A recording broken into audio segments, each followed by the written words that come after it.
Hey everyone, this is the Professor Z, and before we get into the review, I want to quickly thank you all for the support on the last Overlord review. I'm happy that I could help some of you better understand the events of the anime, and for those of you who had pointed out some of the things I didn't mention when comparing the anime and the light novels, thank you as well.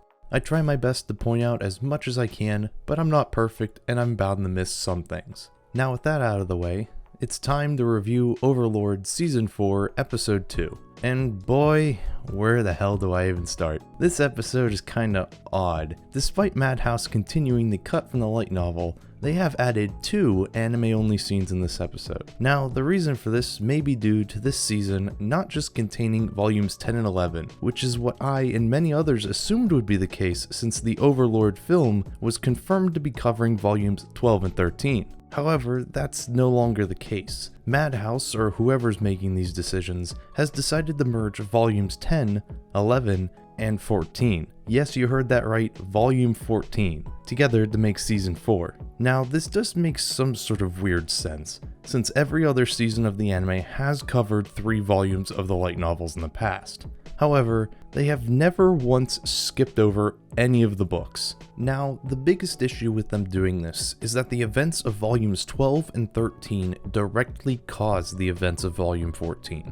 So by them skipping straight to volume 14, they are rather going to have to completely change the events that lead into 14, which may be the cause for all the anime-only content so they can try to fix the story, or they're going to cut the context that you'll have to go get from the Overlord film later on. I'm personally not a fan of either of these possibilities. I would have preferred them just covering volumes 10 and 11 and getting as much content from the 2 of them as possible. It's not like there's a lack of content to cover. As I've said, Madhouse has already cut quite a lot as is. The only reason I can think of for them adding in volume 14 is that they needed a big ending for season 4. No spoilers, but neither volumes 10 or 11 have a big climactic ending like Shalltear vs. Ainz or Momon vs. Jaldabaoth or Ainz vs. the Kingdom's Army that seasons 1 through 3 had.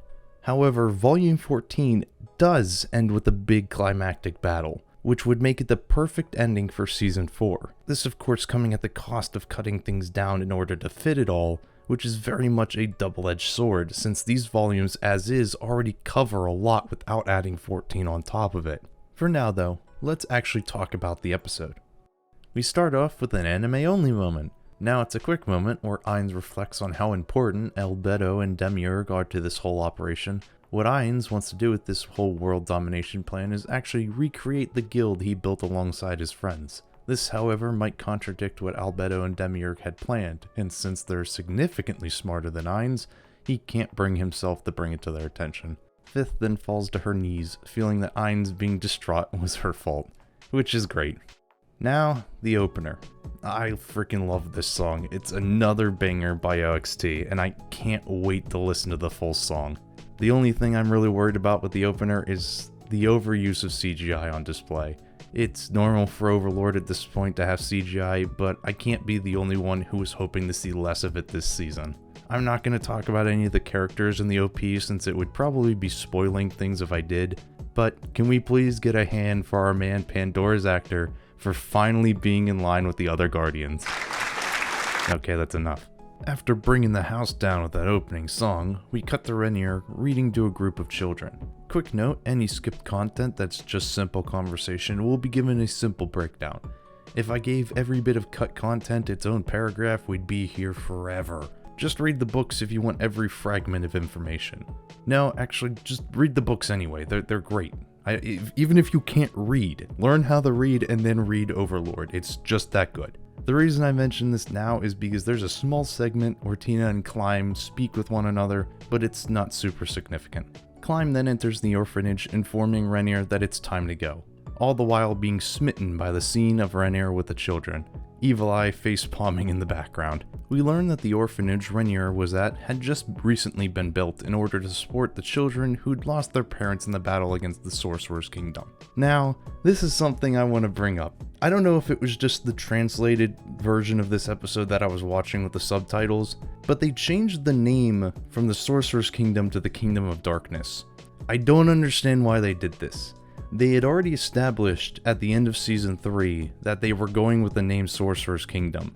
Yet, because I can only imagine because of the way the officially translated light novels are, that they changed it to the Kingdom of Darkness. I genuinely have no idea why they did this. It sounds so much worse. The Kingdom of Darkness is such a generic, boring name. Why change it? I don't get it. For my own sanity's sake, I'm going with the Sorcerer's Kingdom when I'm talking about this, because that's what I've come to know it by. But just be aware that they're the same thing. It's just a weird translation choice, and I hate it. I hate it so much. Back to the episode though, as Renier and Evil Eye have a back and forth about the responsibilities of the strong, Climb has a flashback to when he first met Renier.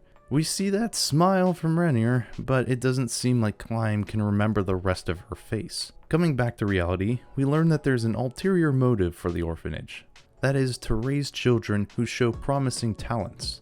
Renier then asks Tina and Evil Eye their thoughts on the children. Tina unable to answer since she was outside, and Evil Eye stating that magic talent can't really be seen with the naked eye.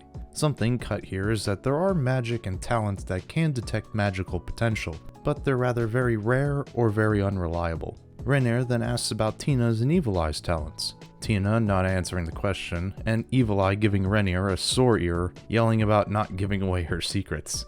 This sends Renier dramatically falling into Climb's lap, though through the following conversation, it's clear that Renier just wants Climb's full attention.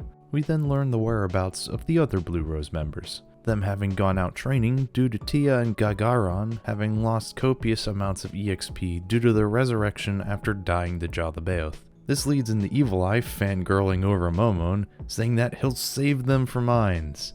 Oh, the levels of irony here are thick. Tina then asks Evil Eye if she could beat Ainz, the answer being a start no. We then cut over to Zanuck, who is still in search for his brother, who we all know is very much dead. We learn that Marquise Raven, this guy, has been out of contact with Zanuck for a while now. The reason for this is because after surviving Ainz's massacre last season, he decides to essentially withdraw from the kingdom in order to avoid any further confrontations with the Sorcerer's Kingdom.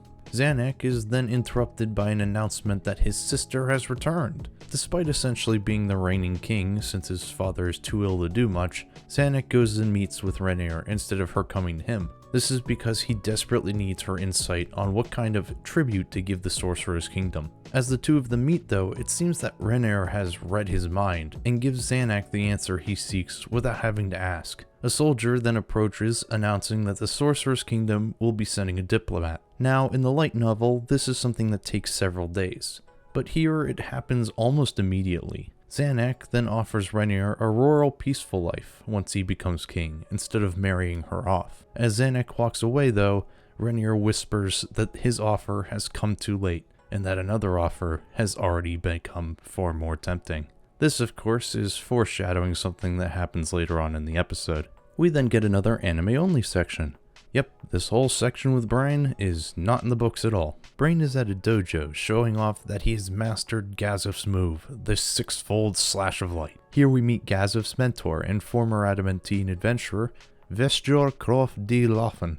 Vestjor and Brain discuss how much Brain has grown over time and how big of a threat Ainz has become. Brain then talks about the children he's been training, hoping that they may one day help battle Ainz. Cutting back to Zanuck as he and his soldiers await the arrival of the Sorcerer Kingdom's envoy. The strange weather occurring in this scene is the result of magic. Enter the envoy of CGI. And I know I just keep harping on about the CGI, but you gotta admit, it does look kinda funny. Zanuck is then escorted to Albedo's carriage, where we get to see her in her new outfit, holding a strange staff. That staff is actually a world-class item that actually appeared in the first book, but for some reason was cut from the anime. Speaking of things that were cut, there's some dialogue here between Zanuck and Albedo that is cut as well. And now, can I get a round of boos from all my light novel readers for the world's greatest piece of living trash, Philip! If you don't hate him by the end of this episode, I guarantee you will hate him by the end of this season. Philip is a lower class noble, solely because his older brother died in the war, and thus he has no proper education at all, since you don't get proper training if you aren't the first in succession. Now, the entire party scene here is actually drastically changed compared to the light novel, honestly, to the point that they're hardly comparable. In short, what's missing is context. The nobles of the Riestes kingdom do not approach Albedo at all during the party because they don't want to be involved with a country that literally just committed genocide, especially since that genocide was against their own people. Also, Philip invites Albedo to a ball that is being thrown by an advisor that he literally just met. This is why in the next scene, Philip's father is so upset. Philip was pretty much only there to get in good terms with the other nobles. However, Philip doesn't see it that way, and instead wants to cozy up with the Sorcerer's Kingdom. Moving on to the next scene, we actually get to meet Philip's backer, Hilma. And if you don't remember her, let me jog your memory.